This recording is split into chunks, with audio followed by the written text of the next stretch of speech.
नमस्कार दोस्तों, स्वागत है आपका पॉलिटिकल रिव्यूज़ में। आज का हमारा राजनीतिक मुद्दा है किसान आंदोलन और उसका उत्तर प्रदेश की राजनीति पर प्रभाव। इस वीडियो में हम विश्लेषण करेंगे कि किसान आंदोलन से पश्चिमी उत्तर प्रदेश की कितनी सीटों पर बीजेपी को 2022 के विधानसभा चुनाव में नुकसान उठाना पड़ सकता है। साथ ही साथ जानेंगे कि जाटों की नाराज़गी योगी सरकार को कितनी भारी पड़ने वाली है और क्या चौधरी अजीत सिंह की पार्टी आरएलडी किसान आंदोलन की मदद से अपना खोया हुआ जाट वोट बैंक एक बार फिर अपने पाले में करने में सफल हो पाएगी या नहीं। और दोस्तों, अगर आप चैनल पर नए हो तो चैनल को सब्सक्राइब करने के साथ बेल आइकन भी दबा दें, जिससे आपको इसी तरह के राजनीतिक मुद्दों पर सबसे सटीक विश्लेषण देखने को मिलता रहे। उत्तर प्रदेश विधानसभा में कुल 403 सीटें हैं और इनमें से 136 विधानसभा सीटें पश्चिमी उत्तर प्रदेश से आती हैं। पश्चिमी उत्तर प्रदेश को जाटलैंड के नाम से भी जाना जाता है, क्योंकि यहाँ जाटों की आबादी तकरीबन 17% के आसपास है और जाटों के समर्थन के बिना किसी भी पार्टी का यहाँ चुनाव जीत पाना लगभग नामुमकिन सा है। 2013 के मुजफ्फर दंगों से पहले तक अधिकतर जाट मतदाता चौधरी अजीत सिंह की पार्टी के समर्थक माने जाते थे, पर मुजफ्फरनगर के दंगों के बाद से ही जाट मतदाता बीजेपी के साथ आ गए। 2014 के लोकसभा चुनाव, 2017 की विधानसभा चुनाव और 2019 के लोकसभा चुनाव, इन तीनों चुनावों में ही जाट मतदाताओं ने बीजेपी को एक तरफा वोट किया था।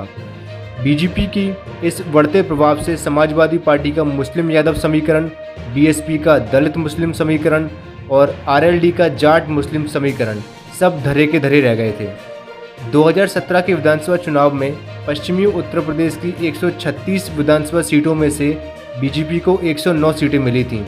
वहीं एसपी कांग्रेस गठबंधन को 23, बीएसपी को 3 और आरएलडी को तो मात्र एक ही सीट मिल पाई थी।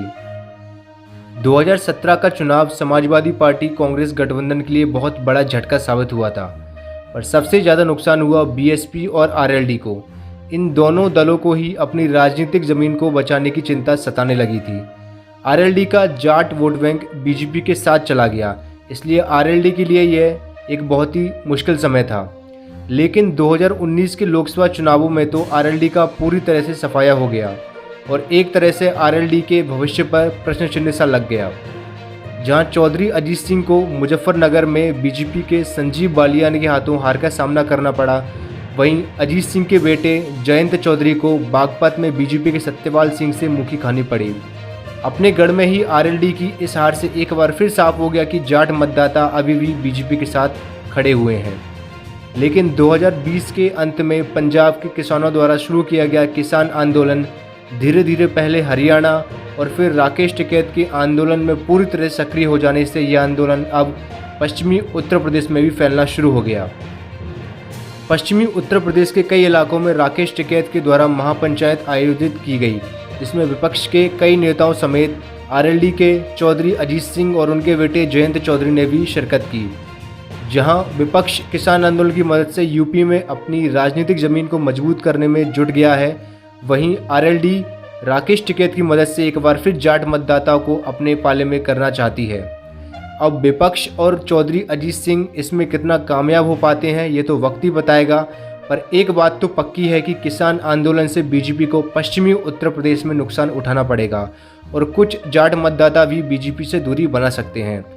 पर यूपी के विधानसभा चुनाव में अभी तकरीबन 10 से 11 महीनों का समय बाकी है, इसलिए अभी यह कहा नहीं जा सकता है कि कितनी सीटें बीजेपी किसान आंदोलन और जाटों की नाराज़गी की वजह से गंवा देगी।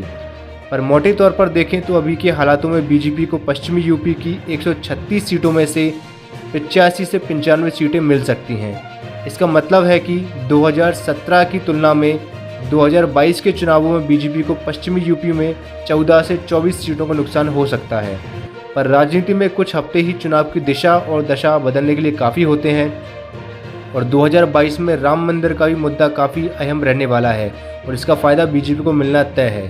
इसलिए हो सकता है जो जाट मतदाता अभी बीजेपी से नाराज़ हैं, तब तक उनकी नाराज़गी कुछ हद तक शांत हो जाए। खैर, यह तो था यूपी की राजनीति पर हमारा विश्लेषण।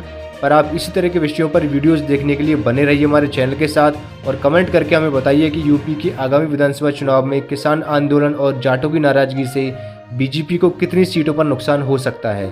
और वीडियो पसंद आया हो तो लाइक करना ना भूलें। धन्यवाद।